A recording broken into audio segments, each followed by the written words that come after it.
Hello students.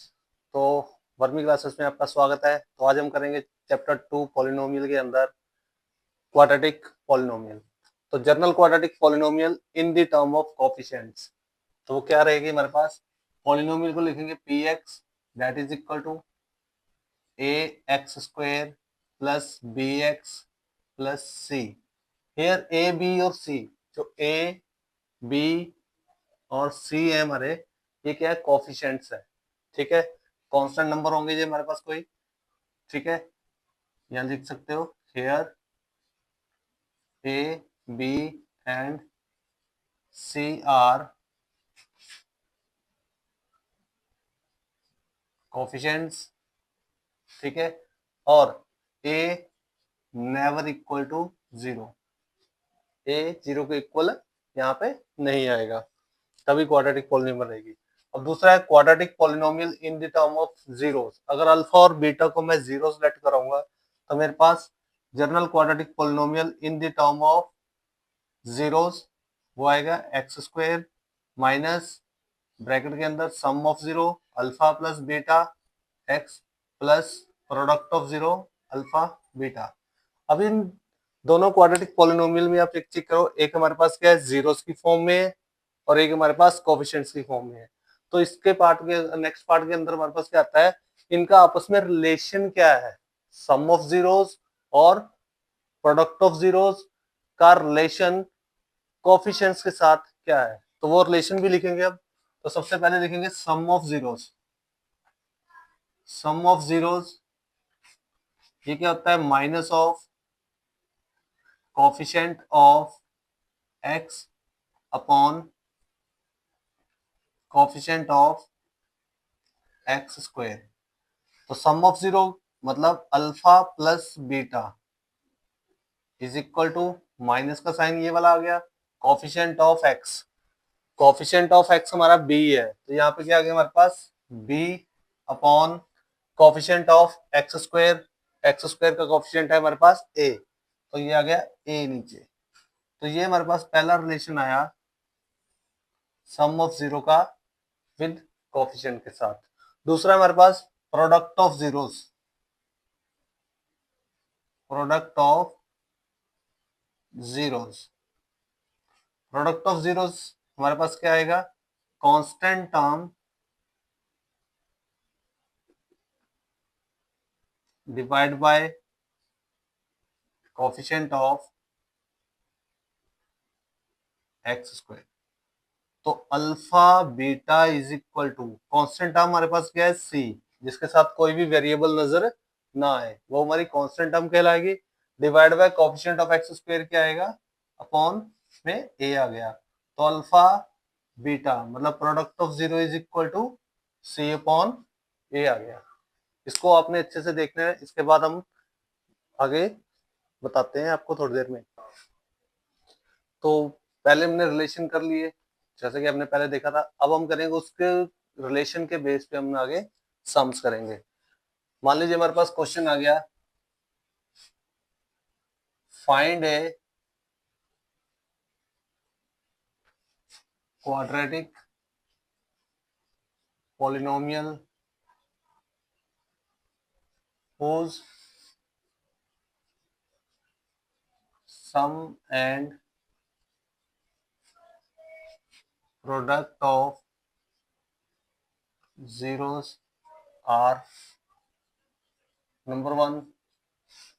मान लीजिए 1.4 1.4 दे रखा है। सेकेंड हमारे पास दे रखा है -1 और 1/3। और एक और पार्ट कर लेते हैं, सभी तीनों के तीनों पार्ट अभी कवर कर लेते हैं। और हमारे पास आ गया -4 और 5। तो सोल्यूशन करते वक्त हमने इसको थोड़ा आसानी से सॉल्व कर सकते हैं। तो पहले आपने चेक करना है हमारे पास सम ऑफ जीरो और प्रोडक्ट ऑफ जीरो फ्रैक्शन में तो नहीं है। अगर फ्रैक्शन में है, जैसे हमने पहले पार्ट में किया फ्रैक्शन में है, तो sum of zeros, sum of zeros पहला क्या है? Sum of zeros 1/4। Sum and product of zero बोला है तो सम 1/4। तो इसमें हम सीधा माइनस बी अपॉन ए लेंगे, दैट इज इक्वल टू 1/4।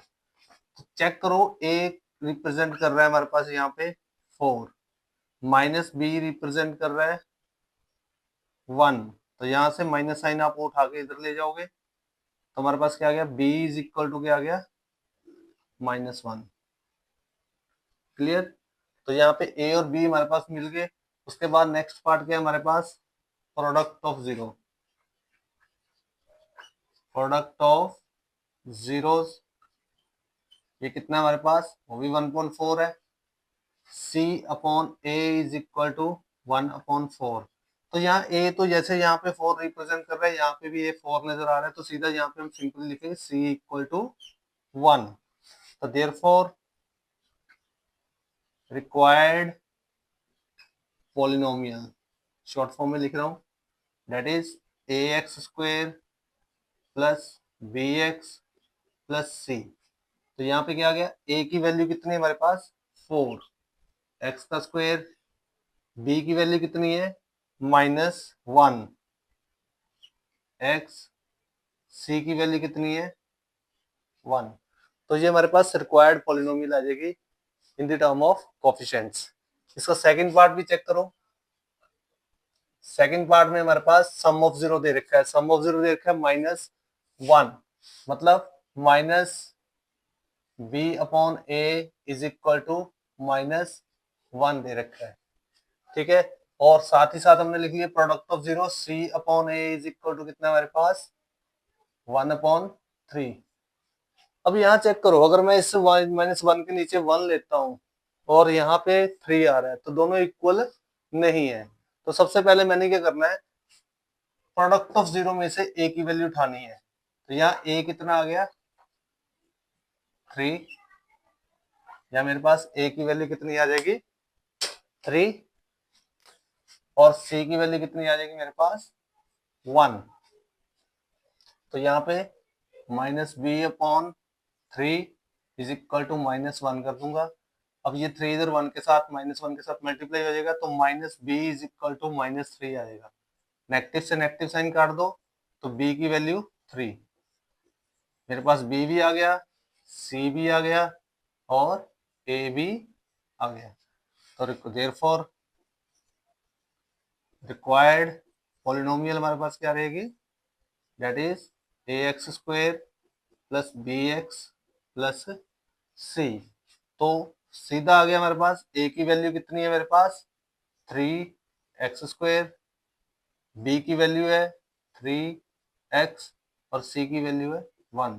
तो ये हमारे पास रिक्वायर्ड पॉलिनोमियल कहलाएगी। अब इसका थर्ड पार्ट है, वो मैं आपको बताते हैं। तो इसका जो थर्ड पार्ट है हमारे पास, थर्ड पार्ट में हमारे पास जो सम ऑफ जीरो दे रखा है -4 और प्रोडक्ट ऑफ जीरो 5। अब ये हमारे पास फ्रैक्शन में नहीं है, तो जब फ्रैक्शन में ना हो तो सीधा हम सम ऑफ जीरो लिखेंगे अल्फा प्लस बीटा। ये दे रखा है -4 और product of zero alpha beta that is equal to 5।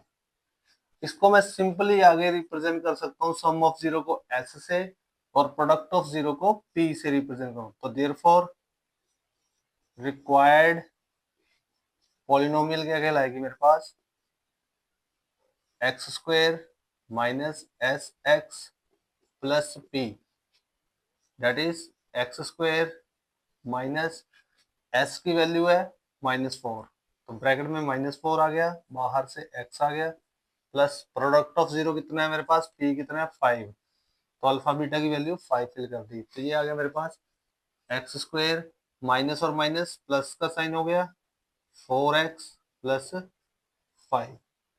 तो ये हमारा फर्स्ट थर्ड पार्ट भी यहाँ पे हमारा कंप्लीट हो गया। आप इसको भी अच्छे से देख सकते हो। ओके जी, वेल डन।